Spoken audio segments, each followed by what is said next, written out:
Hey everybody, I'm Sean Robinson, and today with me is a very special guest, Mr. Jeff Robertson.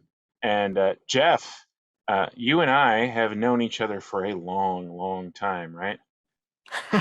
Yeah, well, you know what? Not that long, but it's surprising how much time flies. Like it's coming up on um yeah, almost a year now. Yeah, well, we've been talking for since like October or something like that, right? Um, Yeah. Yeah, I yeah, think eight, around September or October. yeah. So I mean, 8 months in your life for a youngster like you, right? That's like 10% of your 10% Yeah. of your time on Earth, right? As a Well, you know what? I live in a super rural small town, Atlantic Canada, and yeah, time just passes differently over here than when I lived in the big city. Right.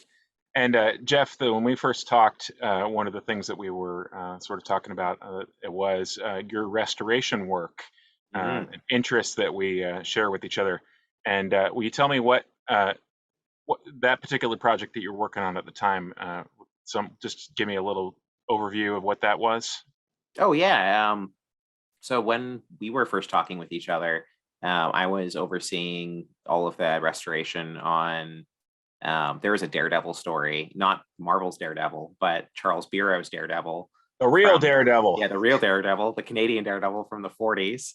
And yeah, I believe it was Chapter House Publishing slash Lev Gleason Publications that is doing a bunch of reprints of a bunch of Daredevil stuff. And I was talking with Keith, the publisher over there, about doing reprints of a whole bunch of, Lev Gleason and Charles Bureau stuff. And so the specific issue I was working on was Daredevil 13, which I believe will be in an issue of Lev Gleason Presents at some point. Okay, One that I was touching up when we were talking. But gotcha. yeah, it was Daredevil fighting clan members, and yeah, it's fun times. Yeah, well, the thing I like about that Daredevil, I mean, not to jump on this topic, but one, he's Canadian, Hmm. right? I mean, he's really Canadian. Number two, he's like Wild West comics, like Oh yeah, trying out everything. Let's see what works, throw it all at the wall. And number three, he's public domain. yeah, Like that's pretty sweet, right? yeah. Um, so, and not to tip our hats here, but Jeff and I are actually working on a project together that will hopefully, all things aligning, be a Living the Line publication, probably sometime in 2023. Yeah. But for various practical reasons, we're not going to say what that actually is right now. You're going to have to just use your imaginations and know that we have very impeccable tastes. Hmm. Yeah, no, uh, there was a book that for so a while ago, there's this website, Comic Book Plus, right? A while ago, going through the archives, they have over 1 million pages of public domain comics on there that are all uploaded by collectors or people who have taken scans or photos from library archives or personal collections and what have you. And so every now and again, for ages, you just kind of go on there and do keyword searches, see what comes up for different comic books. And yeah, there was one comic that we found from the 1940s that I was able to track down copies of that me and Sean will be taking our own scans from Right. versus the ones that already exist online, which I think by itself will be a whole other level of quality that you can't get just by using the stuff that you can get online. Right. And you're an enthusiast of that time period of American comics, right? I mean, Yeah, what I is it? mean, I love just comic book history in general, but when I was growing up, strangely, um, there wasn't so a lot of people who collected comic books were Marvel guys, right? And so a Right. lot of the comics that were worth money were Marvel comics. And so usually any comics of a particular vintage um, that I had access to, all the Marvel ones were already, bought or sold at higher prices.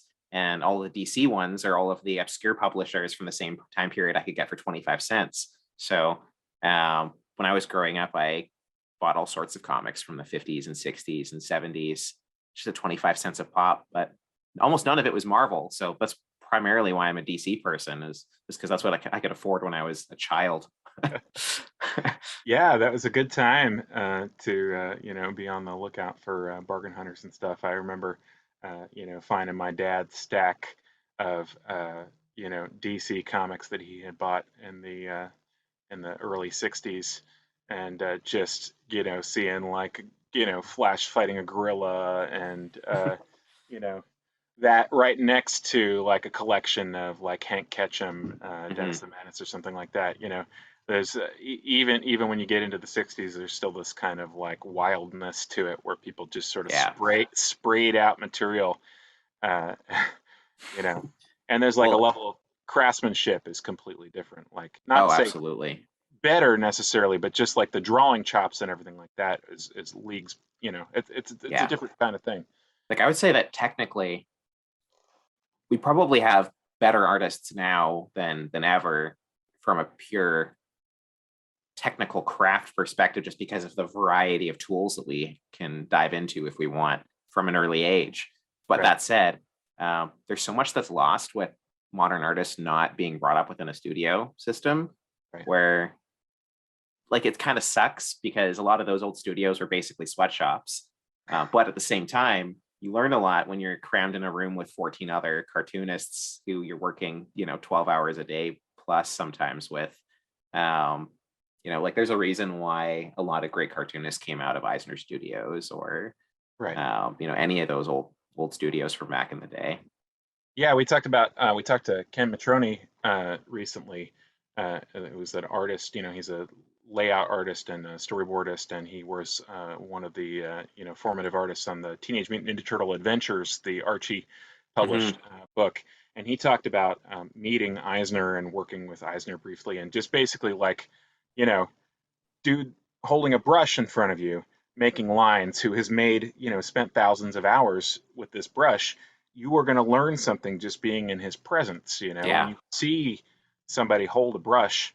I mean, I remember my first like inking experiences with the brush prior to actually knowing other cartoonists. It was just like I was. Oh yeah. I mean, imagine if somebody just gave you some ice skates and was like, "Go forth," Like that's the one thing that I think we both really connected over in terms of digital comic restoration is Right. so much in comic books. Right now, particularly in restoration, most of making comics is people stumbling around in the dark. And sometimes people share information with each other, but there's a lot of times where people kind of figure everything out and then just never share it with anyone. And, they have their methods and someone else has their methods. And it's kind of unfortunate. I feel like there's a lot of information that's lost just because we don't share, our methods with each other. And that was one thing that was cool when we were talking. It was cool getting to, talk some inside baseball of, Photoshop with somebody who came into it from a different direction that I did. Right. Yeah, and I think people are going to see that when we're of course we're promoting a book now like a year and a half in advance. But when people actually see the thing that we're going to do, I think that it's going to be clear what actions you can get of a four color process. You can get of a four color process that was actually fairly sophisticated. That's the other thing that people don't seem to hasn't really kind of connected. People see these things on screens or whatever, and they think that they're getting a nice process. It's a very different kind of experience than when you're It's a very different kind of experience than when you're looking at an image of it on a screen. Absolutely. And it entirely depends on the company that happened to press the comic as well. Like there's a lot of unfortunately in the history of modern comic reproduction, from the big companies in particular, when they started, will be partly what we're talking about today, but when they started doing comic restoration, they didn't really have computers. So they had to kind of figure out how to reproduce comics when they didn't have the original line art, or when they didn't have microfiche, or photo stats. And so I have a bunch of these. I always grab different reprint collections, like this newer Superman Golden Age. And then they have these like Superman Chronicles. They have the archive hardcovers. And comparing them, I unfortunately don't have the Batman hardcover, archive hardcover, or Chronicles anymore, because I know that there are actually differences between them. But between the Superman the Golden Age and the Superman Chronicles, they're pretty much the same material that they've been reprinting with since the 80s. Right. So there's stuff that they, preserve and reproduce now that is not art reconstruction from scratch, that looks really good. Like I got some newer Wonder Woman reprints that I believe were more recently done that look great, but Yeah. when they're compared next to stuff that's continually being reprinted that's from the 80s, there's just some quality that you look at it and people wonder why the art is kind of semi crappy, and it's not because the art is not as good and because it's 100 years old, and which is what most people believe. Right. No, it's stunning, and those. I mean, I was tempted to spit on the ground when you said the DC archives. It's just like, oh yeah. So yeah, the basic problem was that none of these companies kept assets. So when you have, well, I mean, I haven't looked in their vaults. I don't know for sure, but if they did keep assets, they're not using those assets to actually do recreation. When we talk about assets, we're talking about physical assets that represent, the color separations, or represent the, like you said, photostats of the line art, or photo negatives, things like that. And what they, because the printing processes were fairly limited in terms of what your options were in terms of taking a 4-color printed comic and duplicating from the printed thing. That was actually a very sophisticated, very difficult thing to deal with, because you have, your normal process of making a 4-color reproduction involves screening. Well, once you start screening material that's already been screened before, not only do you have a degradation of quality, you're going to introduce all types of other artifacts into that process. And these days, there are techniques to sort of handle that, thanks to printer, basically digital prepress, and also printers being able to print with like stochastic screening and things like that. You can sort of get away with a little bit more in terms of reproducing things from that were originally screened and reproducing them again. But prior to those processes being like, easily available and codified, you had to somehow strip out that color in order to process it. And yeah, the methods that they use to attempt to strip out the color is very, very interesting. And there's one restorer in particular who just straight up admitted in 85 or 86, he had somebody who had done, no, later than that, late 80s, one quote unquote restorer who just straight up admitted that it was faster for him to just trace all of the line art rather than use any process. So there are like photographic processes that you could use to reduce the amount of color, and then into this sort of mess steps Mr. Greg Theakston, who I know was another person we were going to talk about today, who was one of the people who contracted with like DC and Marvel to sort of take some of those classic comics and try to reduce them back to line art. Do you know anything about his process? I've really been trying to figure out and research what his exact process was.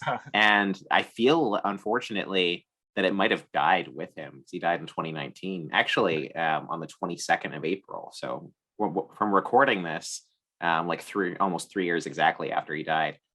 But I was reading this morning that his method of removing color from comics, he actually perfected from Joe Simon. And Joe Simon was experimenting with basically bleaching comic books, like taking physical comic books and putting them in a bath of bleach or other chemicals to try to remove only the colors and not the line art. And he apparently never could crack the code on how to do it. but what he passed on to Greg Theakston, Greg Theakston was able to perfect, and through some chemical concoction, he would bathe comic books in a bath of chemicals, and it would bleach out only the color from the newsprint, but not the black ink. Right. Apparently, sometimes it would start to eat away at some of the black ink, but that's pretty fun, fun paper and ink science. And then once you have had the, completely stripped line art, you just scan that at 200%, or print it off at 200%. So it would be like original art size. And then he would go over it with a brush or a crow quill and just touch up all of, all the line degradation that he wasn't able to get. And it's a controversial method of restoring comics, but at a time where, you didn't have computers, at a time where, it was much, much harder to track down, if there was any of this stuff out there in collectors' pockets after, stuff was stolen or thrown away or destroyed for a period of time. It's a pretty impressive scientific method to, get old comics in the hands of younger people. I think that there was a quote from a couple years before he died where he said that obviously it's a last resort. You don't want to destroy an old comic, but thinking about it, he would rather destroy an old comic so thousands of people can read it than have it sit in a box on a collector's shelf that isn't being read by anyone. Oh yeah, as far as a moral, if you're talking about it from a utility standpoint, I mean, what is the more useful thing? One person to be able to appreciate this thing, or many people to be able to appreciate this thing. It's like, well, it's interesting, and anybody who's skeptical about that process or the idea of that process, I invite you to go to a thrift store and look through all of the posters that they have. And if you live in like a place like I do, where Southern California, where there's a heavy sun, you'll oftentimes see prints that are basically just blue, and it's just because if you imagine the printing process, the printer sets down the black, and then the printer overlays the whatever the next color is, the yellow, and then the blue, and then the red on top of that. Each of those ink passes has its own chemical compositions, and some of those are more durable than others. And so, like the yellow is especially fugitive, and so if you see something that's had a lot of sun exposure that was printed in a 4-color process, mostly what you see left over is blue and black. And so just that should give you an idea of, if you were able to sort of crack the code and figure out what particular chemical combination and what level of exposure is going to get rid of which of these colors. I would imagine that somebody could probably, using the old ink formulation, could figure that out. But yeah, like you said, he didn't, he just wanted to do this work, and so he didn't want other people to do it. So booming business, right? I think he had his own company, Pure Imagination Imprint, and he was a consultant for a bunch of reprint projects. But I was reading, there was some estimated you restored over 12,000 comic book pages. Like that's a lot to, put through a chemical process of restoration. Himself. I've seen other people make reference to using similar methods, but it just seems like he was the guy who perfected it and knew how to do it really well. So, why go to anyone else? Right, exactly. Yeah. Yeah, it's funny. I'm amazed that he could even stand to do that much, because I've had people tell me, don't tell people the way you do the thing that you do, specifically with some of the screen tone stuff and things that, like, I developed all of the different techniques for doing it. And to me, it's like, I've already done 5,000 pages, man. I don't want to do this forever, free me, let me be free of this. Well, yeah, I mean, a while ago, I kind of had the thought of in our profession, working in comic books, I feel like you can never aspire to be the greatest, but you can aspire to be the person who influences every person who comes after you. Like, Sure. There's a lot of people who are strangely Jack Kirby detractors because his figures are wonky or or or what have you. Yeah. But there are technically better artists than Jack Kirby, but I would say you'd be hard pressed to find an artist who wasn't influenced by him afterwards. Oh yeah. And Oh it's yeah.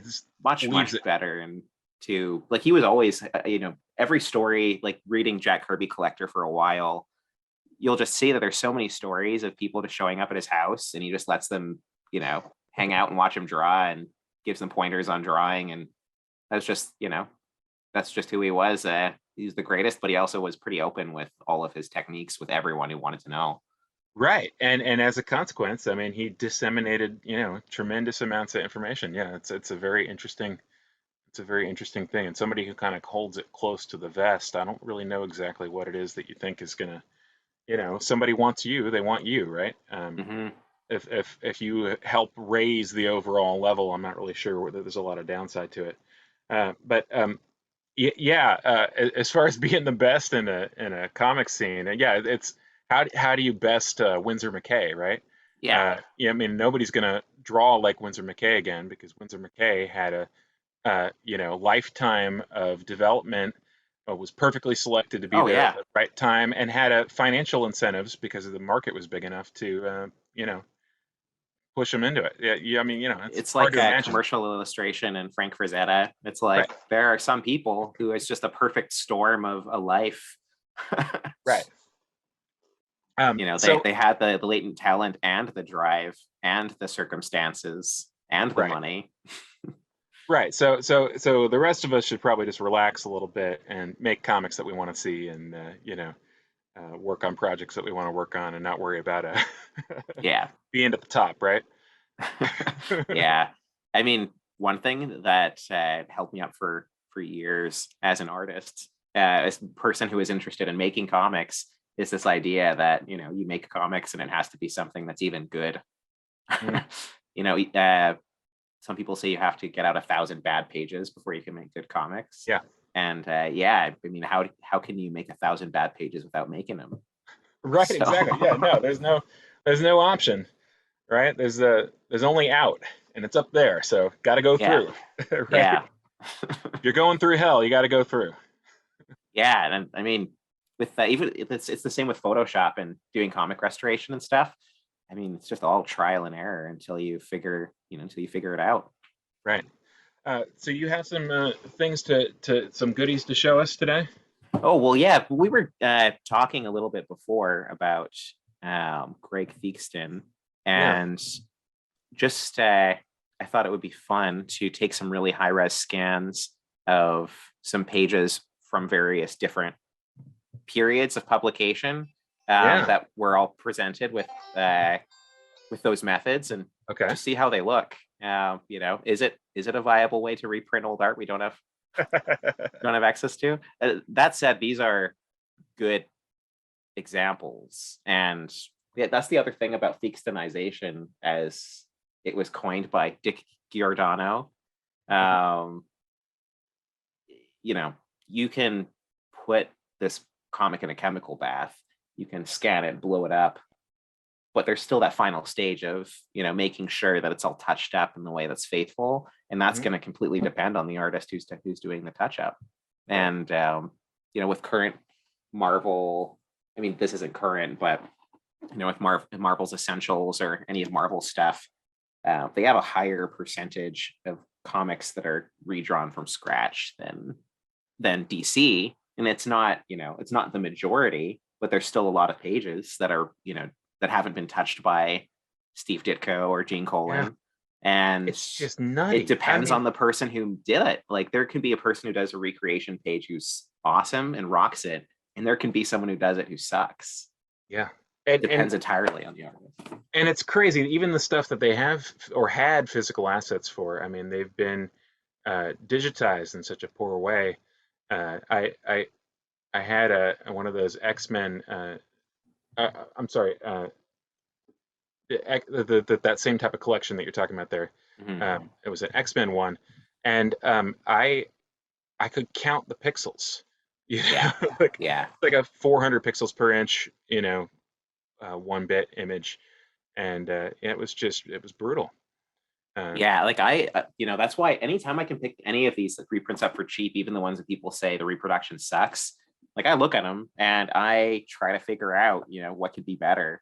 There's a lot that's lost, I think, in some of these Marvel ones. I think that if I was to choose between a DC Showcase and Marvel Essentials, I would go with the DC Showcase, not just because they started recording their pages on film earlier than Marvel did, Right.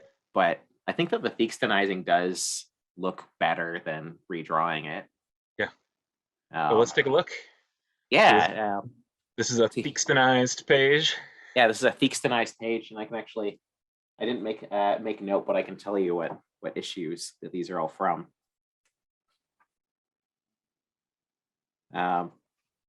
Well, anyway, this one is a page that would have been drawn by Joe Shuster, because it's still pretty early on.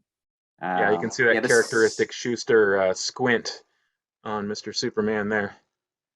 Yeah, this is from Superman 12, so wow, this is from 1941, and so that's kind of why, like, I figured that first handful of Superman issues, chances of there being really good recreation is pretty good because it's Superman #1 and other stuff. Right. But you get to Superman number 12, and yeah, they've been using the same. This is the same plate that they've been using forever.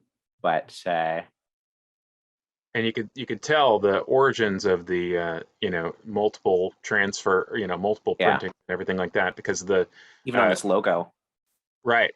You can see so the sort of softness to it, and then the those speed lines there, not only broken up but also filled in a way that just wouldn't have been there on the original. And a few times that I've seen something of of his that was actually from original art, the amount of it's like a kind of vitality to it and a swing to the line. Look at like the feathering on the bicep there.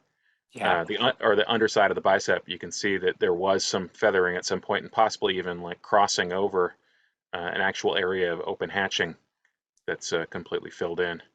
Yeah, and this one is an example of one that came in lighter than other ones that I've seen, because sometimes with Theakstonizing, you're beholden to the quality of the print press that put the lines to the paper in 1941. Right. So there are going to be some. And actually, also, that's something else that, I think that we both know, but I think people don't realize as much.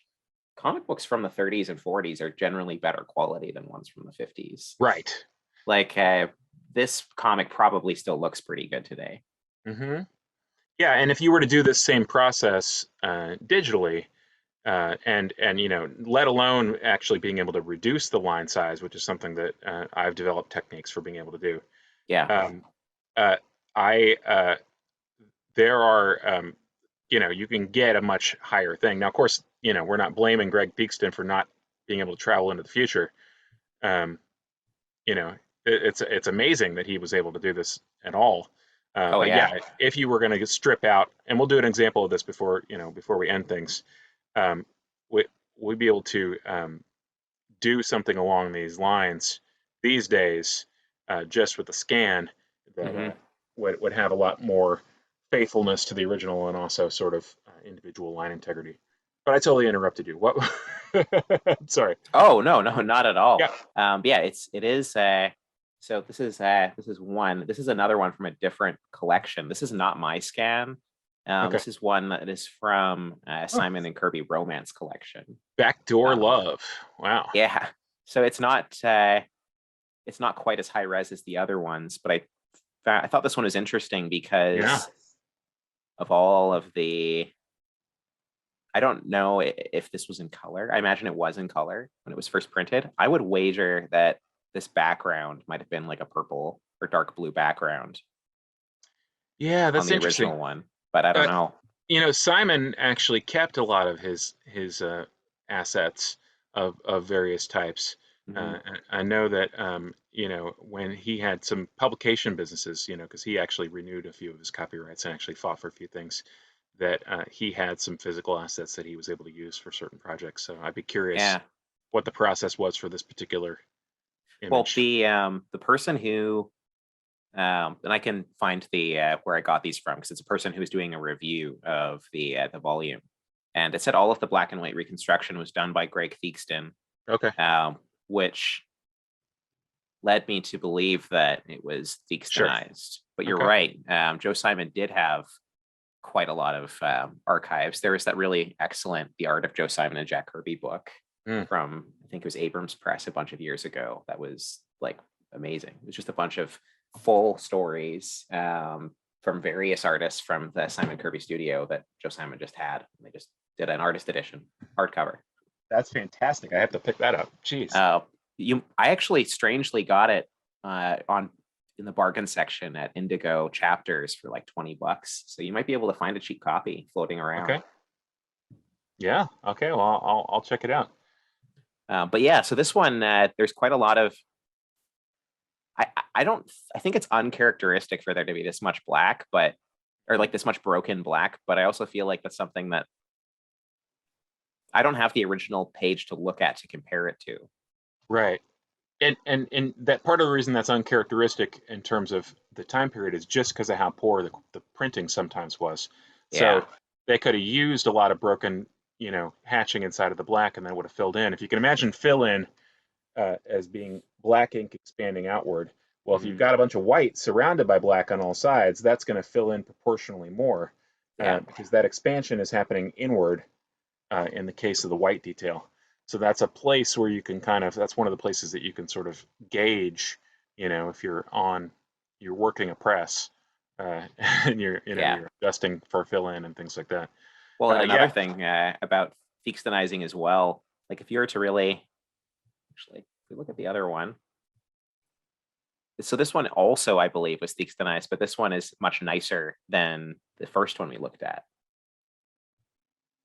But one thing that you will find is if you're, bleaching the colors out of this and then scanning it, printing it off at 200%, and then fixing it up and then reducing it again.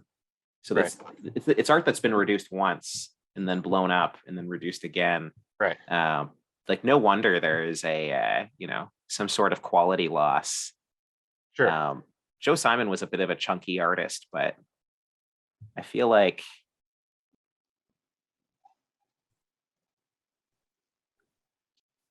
the right. Yeah, the line work doesn't feel sharp how it would if it was, actually right here. That's a good, all the folds in these clothing. It's a good example. Yeah, and this look is very familiar to anybody who's worked from newsprint. Yeah, and one of the things that I had to develop for the first Cerebus volume, which has very little original artwork to work from, I was really concerned with that the pages actually look similar to each other when you go from one to the other. And so I specifically developed a technique that would reverse dot gain, where you could essentially, it works by slightly blurring the finished line art and then expanding that blur outward to sort of uniformly shrink all of the black. And that was basically the only way that I could make a page that had been printed on newsprint sit next to a page that had come from original artwork and have you not immediately notice that something was wrong or different. Yeah. And so I think it's brilliant that he came up with this as a solution. Whether or not that's the best thing to do now. Yeah. Do the things that we can do. I mean, I feel like if Greg Theakston was alive now, he would have, he'd have a fancy scanner. You would just be doing high-res scans of old comics and, publishing those. Right. Yeah. And so then this is, of course, all of our discussion so far has been, hasn't touched at all on the actual recoloring. Which, absolutely. And this one, this is from Superman Chronicles. And I was actually noting that the recoloring, I mean, first off, it is printed on actual press. It's not digital. I mean, right. It's from this was printed. I'm 2010, so Mhm. what, 12 years ago. But compared to this one, which was printed, this is from Superman Chronicles. Okay. And you can tell, I mean, with the dot gain, the one that was printed in 2010, it's much more faithful to the original printing method with Right. the color than this one, which, yeah, Basically flat color the entire way. Yeah. it's because this is basically all flat colors. Like you have to really get in there to see the dots. See, this is 228%. If we were to, yeah, it's a huge difference. Right. So the screening on the second one here is much tighter, and you know, for specialty covers and stuff, I've actually done a few where try to recreate the exact identical dot pitch of the original comics and essentially like rescreen them. And that is also, you know, a doable thing, but of course, you know, it's just so labor intensive. I mean, I don't think you'd do that. You wouldn't faithfully, you know, reprint a comic by recreating each of the dot screens. That said, though, if you're going to do fill layers with all of these, it would be pretty easy to basically do all your flats like you would if it was a normal coloring job, and then just fill in all of your flats with like you could just do up a pattern on Photoshop of you know, of some color hold scans, or do up your own dot gain scan, or do up your own dot gain that you do as a pattern fill. Right. You know, the thing that you'd have to do is just be really aware of what angle the screens would be, and you know, so for instance, like not all of them were a 90-degree angle. So 90 is reserved for the black. When I say angle, what I mean is that the pitch, the angle of the pattern and the way that the dots are arrayed. Each of the color plates would have had their own angle and other different things like that. But yeah, you know, the other thing you could conceivably do, this is just sort of spitballing, but asking the printer to have their raster image processor use a much wider dot gain, or I mean a much wider dot, because that's something that they can control at the raster image processor stage. This is basically the computer that interfaces between the digital data that you send the printer and the plate setter that actually makes the plates. And so they can give different kinds of information there, including setting the screen pitch. So that would be an interesting, inexpensive experiment. No, that would be an expensive experiment, but it would be much more authentic because then you're not kayfabing, you know, an old printing method that you're artificially recreating with a modern printer. You're actually, you know, getting a real printer to put out the colors. Right. Yeah, and then the other thing that you would have to do is you'd have to account for you know, the sheen of the paper. And so yeah, I've had some sort of, you know, been mulling over those types of things too. But you know, for instance, you could always swap out each of the four process colors with a comparatively duller PMS color instead. Use a Pantone color instead. So instead of using a printer cyan, you're using a Pantone that has the same qualities to it, but is duller. It's like everything is like a 75% value. It sort of, yeah, except not having to screen it. So the color itself is mixed duller, and that would be an interesting thing to play with. Somebody I know that we were talking before about newsprint too. Like I wonder if you could get somebody somewhere to, I don't know, remanufacture crappier newsprint than you can get currently, because that's what we need. Is we need crappier newsprint than what you can currently get that's cheaper, and it'll not only be more authentic, but a bunch of process nerds will be happier because they can make comics that look like they're from the 70s. So Jeff, will you take us out of a screen share? Or you have anything else to share? There's just these three that we talked about. So yeah, it's fantastic, and you know, you and I have talked about a couple different other topics, so I'm hoping that you'll Oh come yeah. back and talk about some of these topics. And this is just sort of, you know, testing the waters a little bit, and you know, seeing how, you know, people, what things people want to hear about. But Jeff is going to definitely come back, so I hope that everybody will let us know different topics you would like to see. But as far as I'm concerned, is as far as reprinting, straight reprints, not like a no amount of recreation. I mean, I think we're both in agreement that the thing that looks the most like the comic is a very carefully treated, uh, full color Mhm.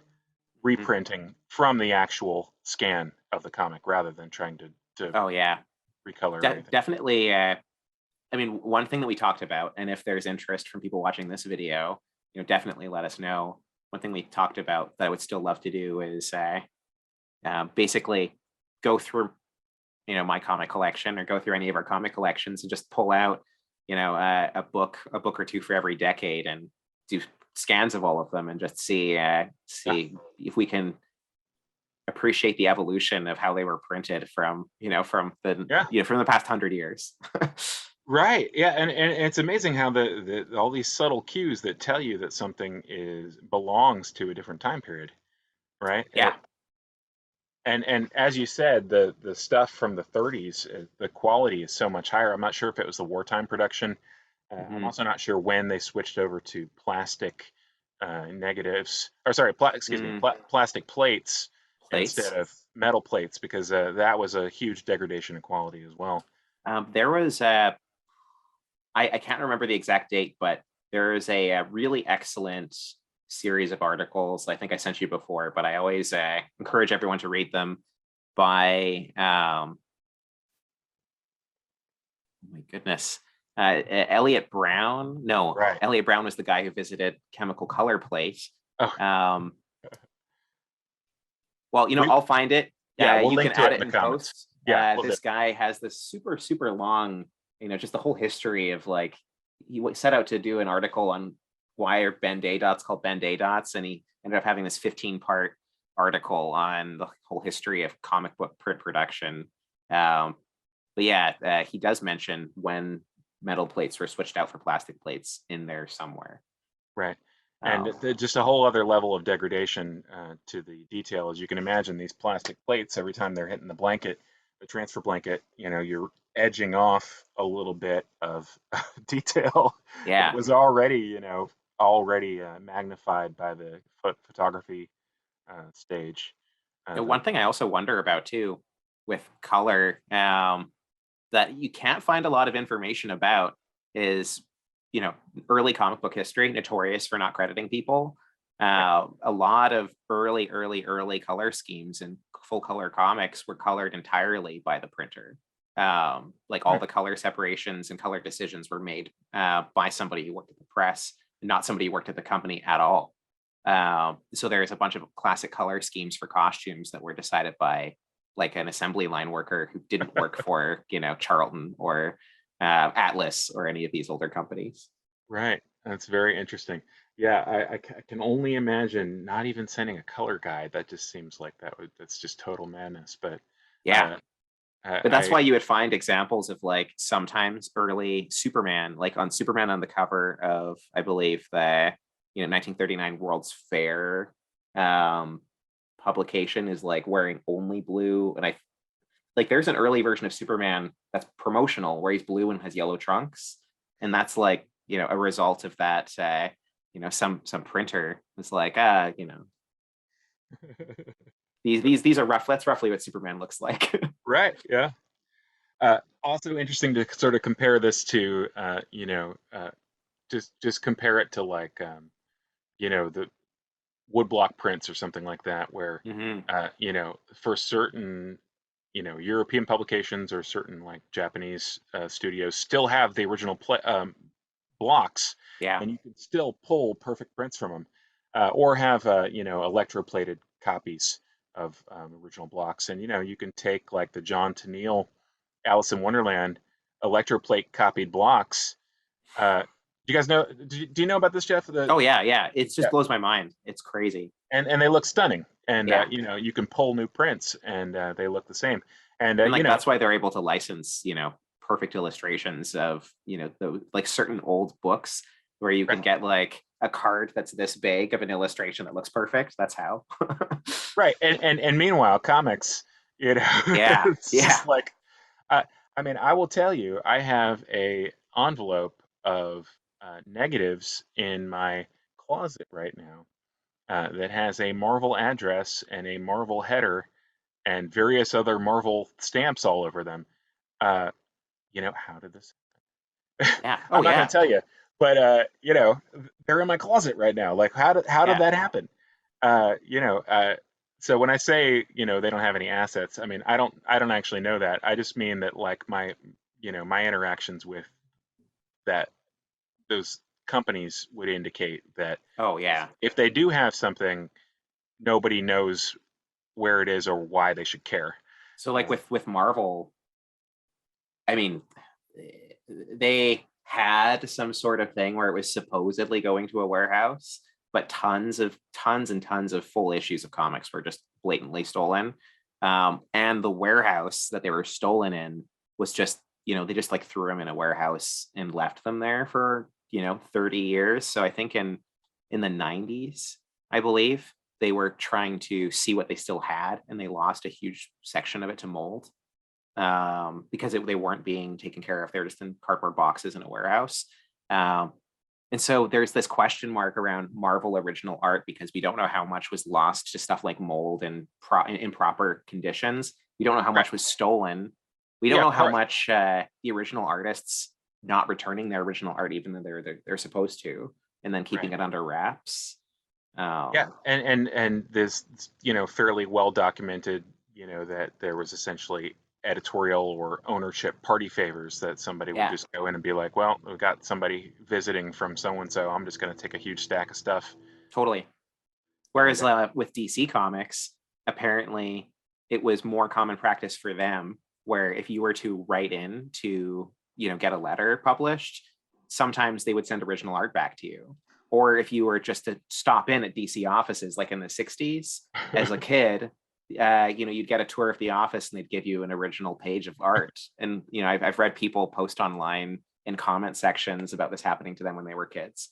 And so some of the original DC art was just given away, which I prefer to being stolen or mishandled. sure. Yeah. But it's still a huge question mark as to what happened to it. Yeah. Well, Jeff, I really appreciate your efforts in making things look as good as they can. And as always, it's great to talk to you. You have a Yeah, project right now that you're promoting, though. Like you're a publisher now, huh? yeah. Me and my buddy John Moretta, in 2017, we started bootlegging VHS together, and then that kind of turned into us basically having an art partnership where we would just make art and send it back and forth. And then my passion has always been comics, so I kind of twisted his arm into making comics, and but he loves it. And this Lumpy Slump, which is on Kickstarter right now, is his second title that is like a full title that he's done just himself. He did a one shot before, but he's been a tattoo artist for over a decade, so he definitely has his art chops. Lumpy Slump. Yeah, Lumpy Slump. Fantastic title. It's kind of like Uncle Jerk. Roman from like his YouTube channel described it as being very Gary Panter esque, Hmm. and I can definitely see that. It's like kind of lowbrow, cartoony. It's like this simple thumb-shaped creature who survives in the wasteland and has like a talking fleshy lump, and is questing to save his horse on a stick from an evil wizard. It's good stuff. And John's already doing the fourth issue. Like he's just doing it because he loves it, and I'm happy to publish it.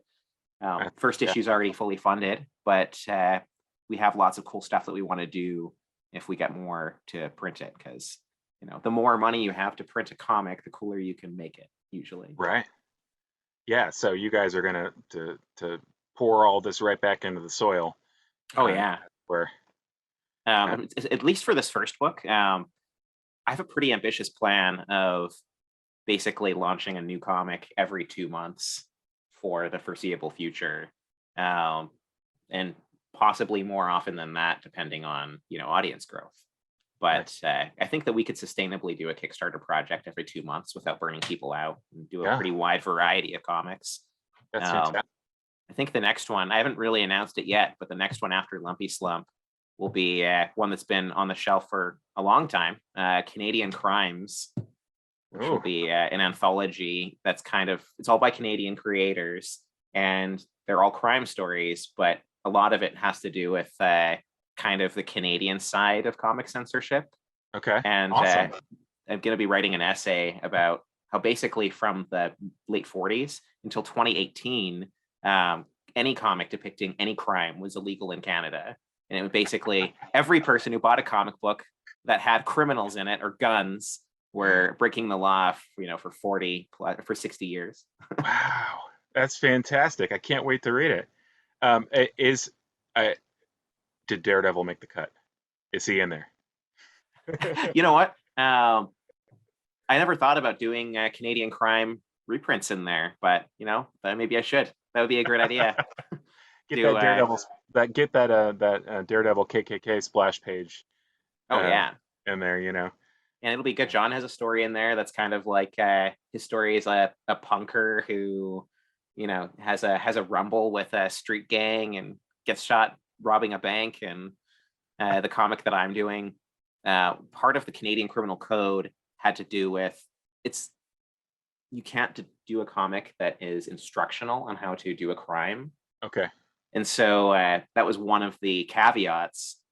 So when that whole law was kind of turned over, that was one of the things that also is turned over. So my comic is entirely structured on how, instructional graphs for how to do various crimes. That's awesome.